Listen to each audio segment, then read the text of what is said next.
Hello and welcome to this episode, the first episode on corporate governance. In this episode, we're going to speak about board composition, the nature of the board composition, and some important concepts relating to governance. To discuss these issues, we have the privilege of the company of Mr. Ashok Gupta from the Aditya Birla Group and Mr. Narayan Shankar from the Mahindra Group. We're going to discuss a range of issues around governance and the composition of boards in the governance of corporate world in India. In the Companies Act 2013, we've seen some serious inroads being made in terms of statutory definitions and legislated concepts in the area of corporate governance. So can we start by talking a bit about what the Act does in terms of composition of the board, and more importantly, sections like 166, where the duties of a director have actually been spelt out in legislated provisions rather than leaving it to common law principles of fiduciary nature. So if I can ask you to first give an overview of board composition, and then Ashok to elaborate a bit on how duties have been cast by statute, we could kick off on that basis. Sure. Today, in terms of composition of the board, there are three new elements which have come in.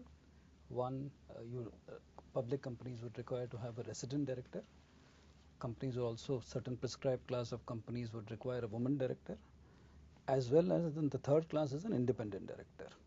All the term independent director again is defined. Yeah, we'll come to the independent director by itself as a concept, but I thought before we go there, sure, if you could look at duties of directors as a whole, regardless of character of what type of director it is. Can you throw some light on what are the duties cast on directors and how these provisions will work? Yeah. So under the 1956 Act, the director's duties was under common law under the heading fiduciary duties. Now the contours of fiduciary duties were very broad. I mean, it entirely dependent upon the discretion of the person who is exercising it and the person who is judging it.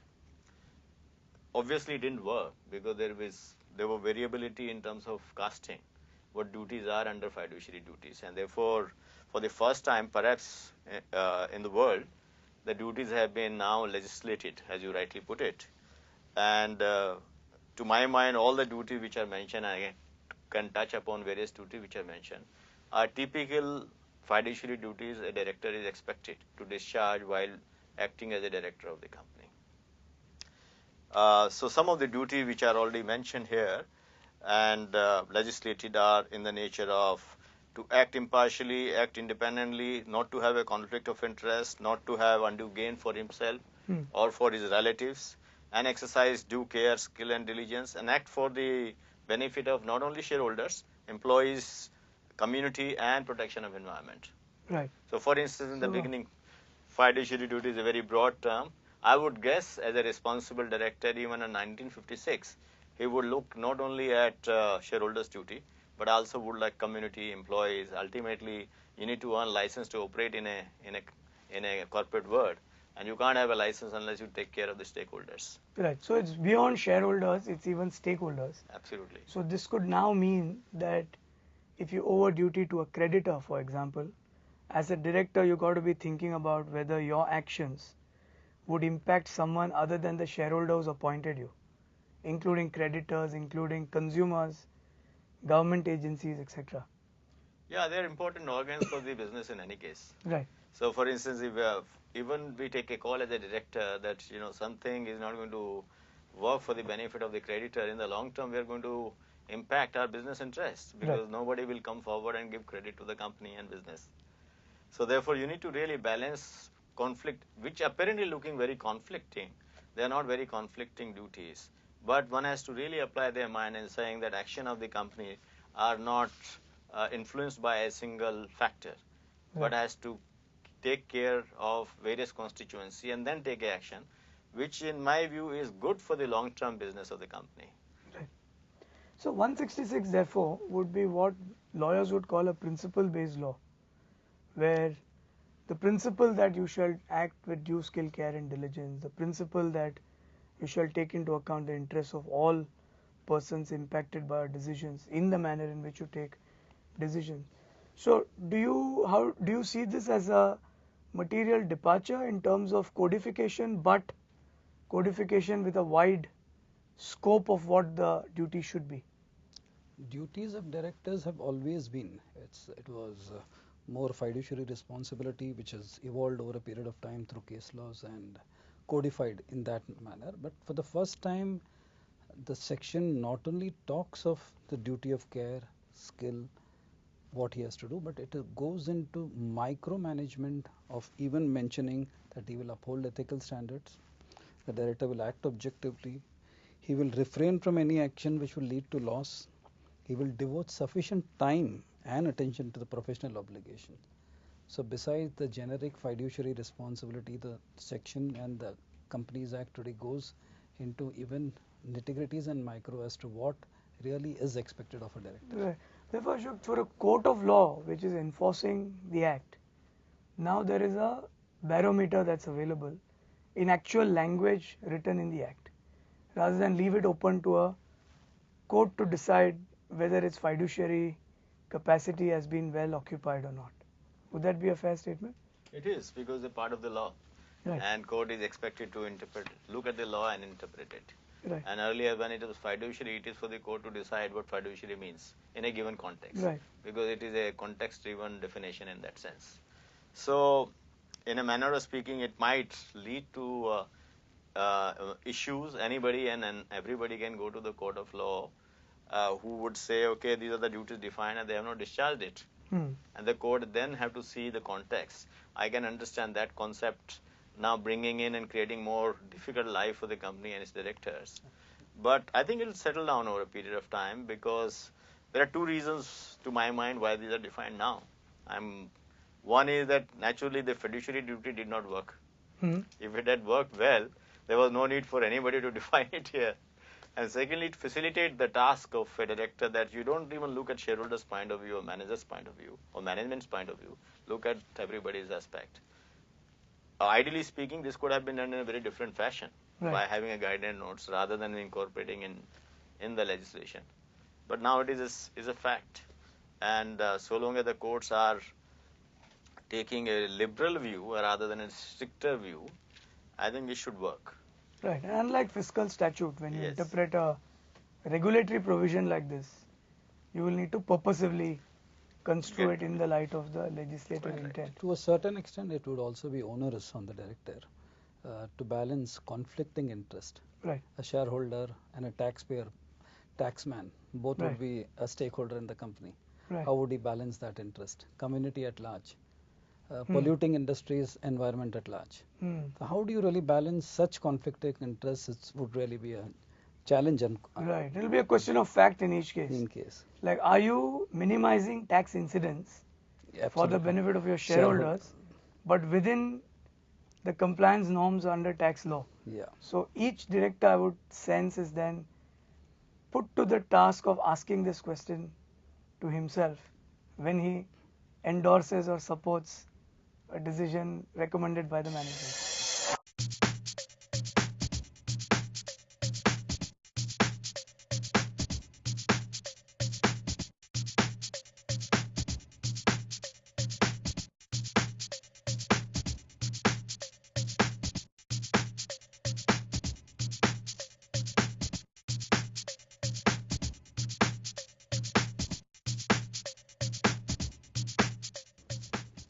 Should we move on then to the independent directors? I wanted to pause and get into the wider picture before going there. Can we talk a bit about who is an independent director and what does the Act do in terms of what role does it envisage for independent directors? Today, 149 defines an independent director. For listed companies, clause 49 today already has a standard definition. Under the listing agreement.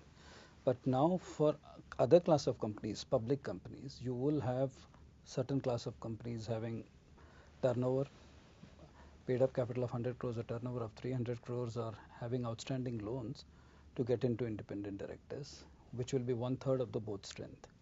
And the key difference with they are making a mention for the purpose of director, if he has pecuniary relationship with the company its subsidiaries, holding, associates, he will not be deemed to be independent directors. Here the word material has been dropped, which is there in clause 49 of the listing agreement. The second interesting and differentiating thing is the board has been cast with the responsibility of opining that the concerned director is a person of integrity and he possesses the relative skills, experience, expertise to enable him to do this job effectively. If you recollect, in 2004, when SEBI had amended its act, it went from the onus of the board to a self-certification of the directors, where directors self-certified to the board that they are not in any conflicting situation or they are not in a situation which will hamper their independence. So today you are again going back into a regime where the board has to appoint. It will be a combination of self-certification and the board appointing that a person indeed is an independent director. I thought these two changes have material, and of course all public companies beyond a particular threshold would require. And the third aspect is private companies requiring independent directors through a circuitous route of CSR provision. As you are aware, CSR is applicable both to public and private companies. And there is a duty cast on the company to have a CSR committee which will have a CSR policy and implemented it. And one of the requirement is to have an independent director in the CSR committee.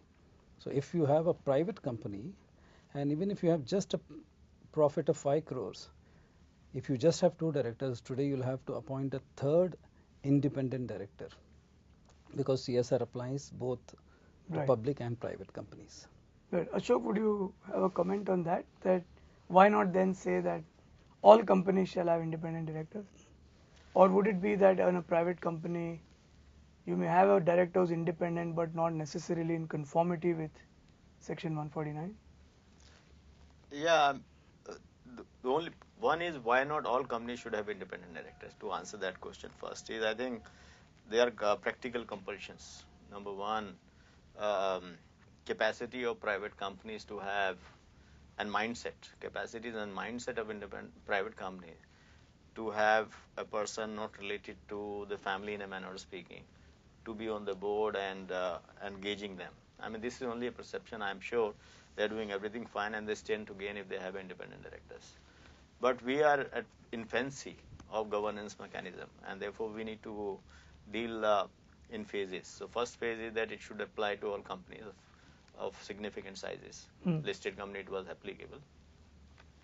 And secondly, once the law settles down and there is a general experience that this is going to benefit the company at large, I think private companies on their own would have independent directors. So the law is not mandating. I think they are taking a very gradual approach, which is good. On the CSR front, of course, the private company, the whole idea of CSR and objective is very different. Objective is that all companies who are making money or of a particular turnover must invest back in the societies.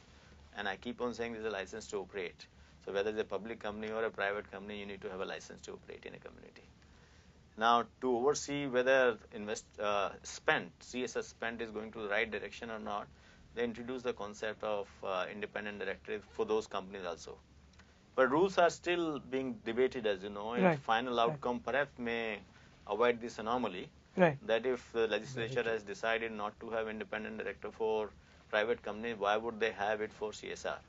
So I would not pass any judgment at this point in time. But we are back to the independent directors and their role.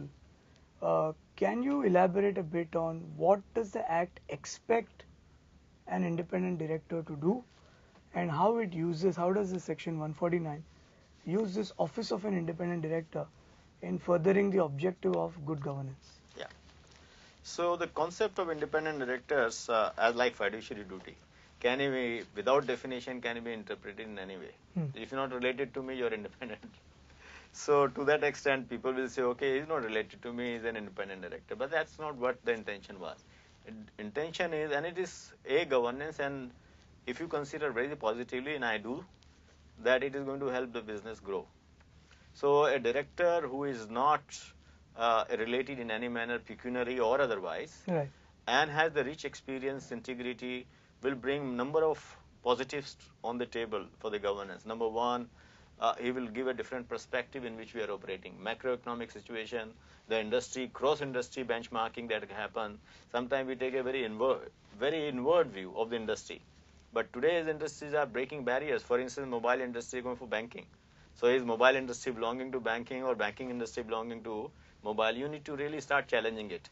And a person who has a different experience and expertise will bring that on table. By his own attribute, because ultimately these are the value system, and we believe that we all have it.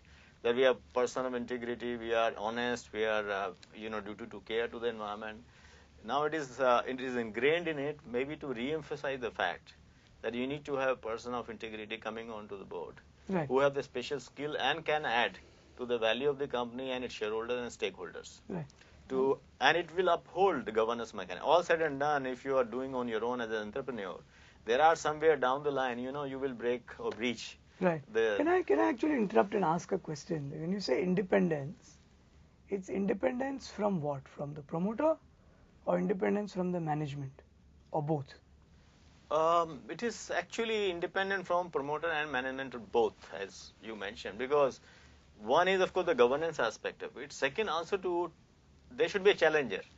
I mean, I'm not using in a negative sense. I'm a very positive In any sense. system, you have a check and balance. Exactly. You're a challenger. Management who's committed to a way of doing things. There is a challenger and showing a mirror, okay, can there be a different perspective? Look at this perspective. So you are in a position to take a decision which is very informed, considered decision. So that's how I read as independent director. So it has two parts. One is the business orientation. Second is, of course, governance. So you're not totally dogmated by only achieving turnover and profits, regardless of its consequences. Right. And of course, independent director gets an objective view. While he challenges, at the same time, he is really not an adversary. He is actually supporting management by challenging strategy, performance, and whether in terms of risk management, and whole lot of issues, where he is actually sitting from an outsider perspective of what you are really doing, Right. and showing a mirror Right. to the management whether they are going in the right path. See, I thought we could also move on to another important area for this episode, which is in the section relating to giving of loans to a director or persons in whom a director is interested. Section 185. Yes. Can we talk a bit about this concept, because it's a new concept of not just saying an interested director, but saying that a director's interest in an entity, in which entity the director is deemed to be interested. So if you can elaborate a little bit about how this concept works. First, broadly the provisions, it's an equivalent of section 295 of the Companies Act 1956, which is codified in 185. While the list of people are quite similar from the 295, whether in terms of the director, relative, firm, private companies, the one exemption which was carved out, which is not available under the new 2013 Act, is the exemption available for transactions or loan between a holding and subsidiary company. To add to this, if you could just take a step back and actually dwell a bit on when is a director interested in an entity. What does the law say on that? So as I said, besides these categories of a director, a relative, a private company through which he would be interested, the law also says that if you have another company, the board of directors, managing director or manager is accustomed to act in accordance with the directions of either the director of your company, then again it will fall under the mischief of a connected person to the director. And one view stems from the fact that a holding, specifically if you hold 100% of your subsidiary, it's presumed that the board of the subsidiary company may be acting. But of course, you have case laws both in the UK, not much in India, where they say this is really not a presumption that each board of the subsidiary is acting in or accustomed to act in accordance with the holding company. So it will be really a case-to-case basis. Right. Ashok, can I bring you in on this? Would you say that the board of a subsidiary is accustomed to acting per the instructions of the holding company or the holding company's board? Or is there a room to say that because of 166, which we discussed earlier, each board is statutorily duty bound to do its own, and therefore there should be no presumption that a subsidiaries board would be accustomed to acting per the instructions of the holding company? Where would you draw the line on this issue? I would draw a line on the latter what you said. There can't be any presumption that because if you draw that presumption, that will go to the very root of corporation itself. You go to an independent firm, its director, and they are supposed to. Then governance principle is you lift the veil altogether, you lift the veil of altogether. every subsidiary. Yeah. So you have to actually think through that each directors are responsible for its company and constituents. Right. And would not wonder whether it is a holding company or a subsidiary company. For him or her, the company is a company. Right. So it doesn't matter whether Who the shareholder is doesn't matter. It doesn't matter at all. So therefore, they are supposed to act, and I would at least I wouldn't consider, and I haven't experienced many boards of subsidiary companies who have been accustomed to act, unless subsidiary company is more of an investment vehicle. Right. So that's a different issue altogether. But we're talking about subsidiary substantial operating company where the boards act quite independently, and I wouldn't hesitate to draw any such inference in such a matter that their board is acting in accordance with the instruction of the holding company directors. Unless, of course, again it will be a factual situation. Yeah. If a majority of the two boards Are common. as common people, Yes. then it'd be very difficult to say that when I wore one hat, I was not wearing the other hat.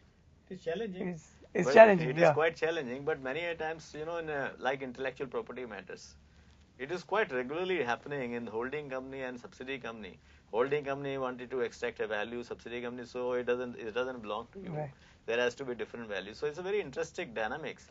But human beings, say majority of directors are common, quite naturally, there will be some amount of impact.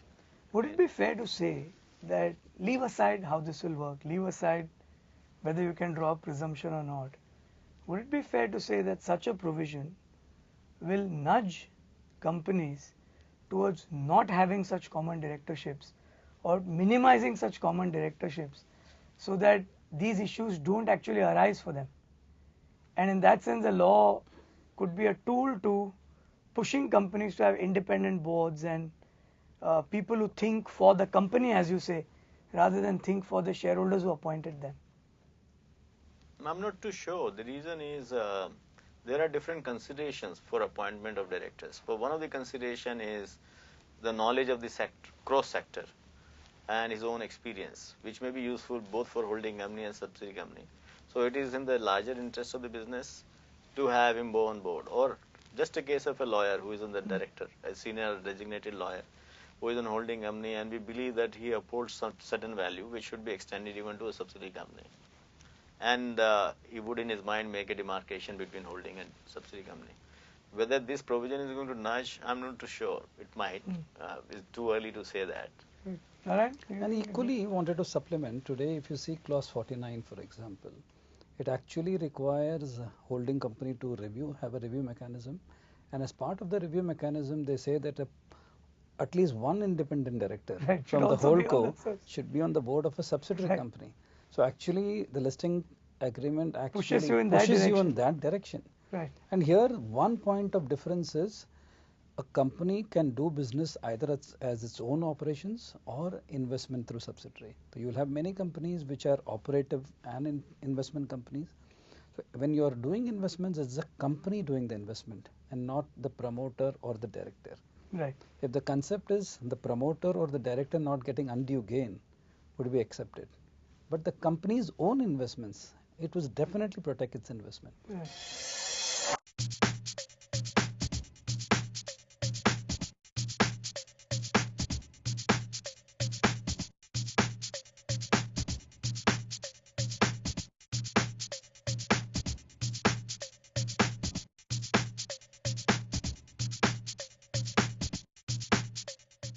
Can we spend some time on two other elements you very briefly alluded to when we started?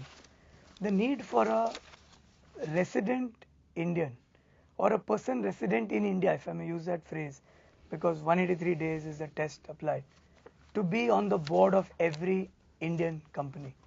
Where is this coming from, and what does it seek to achieve? One of the logic which at least I understand, if you have specifically in the private company, you will have subsidiaries of a foreign company or a multinational company where both the directors are in different places. And in case of prosecution, or in case where you want to really know where the directors are, it was becoming very difficult for the regulator to even serve a notice to the director To because get he a was not man. in India, to get a Right. person, human being, what you Right. call. Because today with the concept of woman director, I would really call a human being Right. to really to whom the notice could be served. That Right. was really so. In other countries, including Mauritius, every country has a concept of a resident director. So at least to that extent, you have one person responsible in India to whom the notices, etc., could also be served. So there could be another perspective. So I'm not going on prosecution side. Another perspective is many a time you need to take a decision at the policy level. Right. So we all know that policy matters are decided by the directors, and if the director is not absent and there is an immediacy requirement, so that you need to take a policy decision. A director who is in India can take a policy matter and avoid a major crisis, a business crisis or anything. There could be other reasons also. It might actually create complication and tax purposes, for instance. When you decide the seat and brain, I mean, you would say that here is a person, cash hold of him.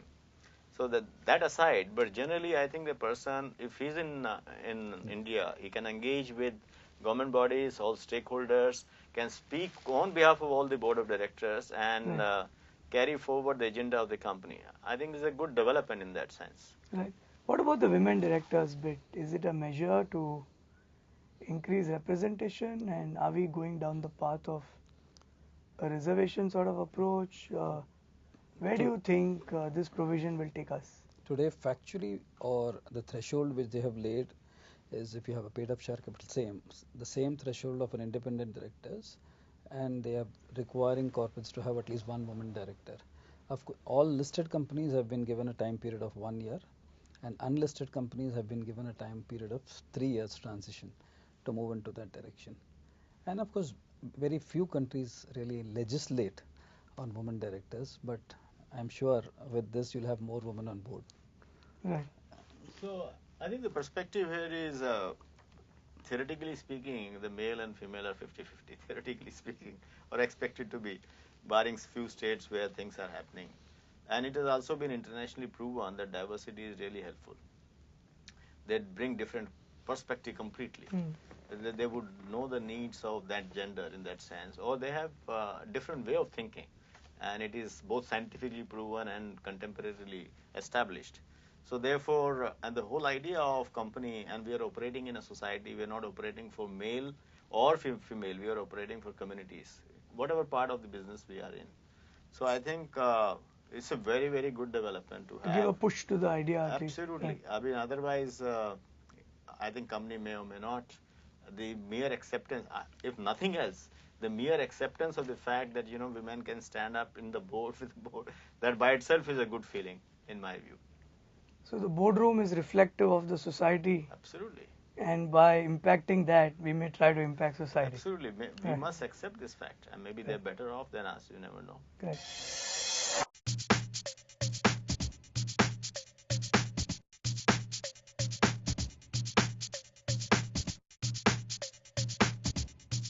Is there any other aspect that you'd like to talk about in this context of board composition and governance, and how it leads to an impact on the rest of the act?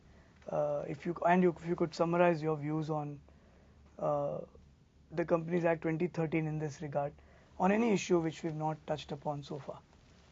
All I can summarize, I think you ably covered all aspects on the management side.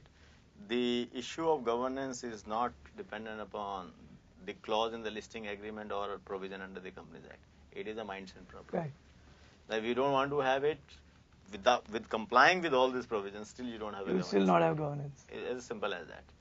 So while the government is wishful thinking through legislative changes, is to bring that state of affair, and I hope it'll work. And I personally consider these provisions facilitating in that direction Mm. rather than establishing governance mechanism. It is facilitating. Eventually, it has to come from within. Number one. Number two is the governance is not only naam ke vaste. Governance is really in the interest of the business of the company. And people have to accept this fact. If one doesn't, in the company we don't accept this fact, actually we are damaging the long-term interest of the business. That's the second thing I would say. And the duties which are mentioned, even though on the face of it looks, can be onerous and can lead to some litigation. But I think these are general. We are supposed to imbibe those in any case. And the fact that it has been legislated now, that means it's our failure. Right. That's As how a I want to society. put it, as a society. So this duty is owed to the company, and if this duty is defaulted on, it would be fair to say that a derivative suit can be filed by a shareholder seeking that the company be made good the damage by the failure of duty by the director. Yes. Right. Thank you very much. That's all we have time for on this episode. This is a primer with a very high level overview of some of the critical provisions. We encourage the viewers to pick the act and read the respective provisions and read the other provisions to which these provisions relate. That's all we have time for. Thank you very much. Thank you for being with us.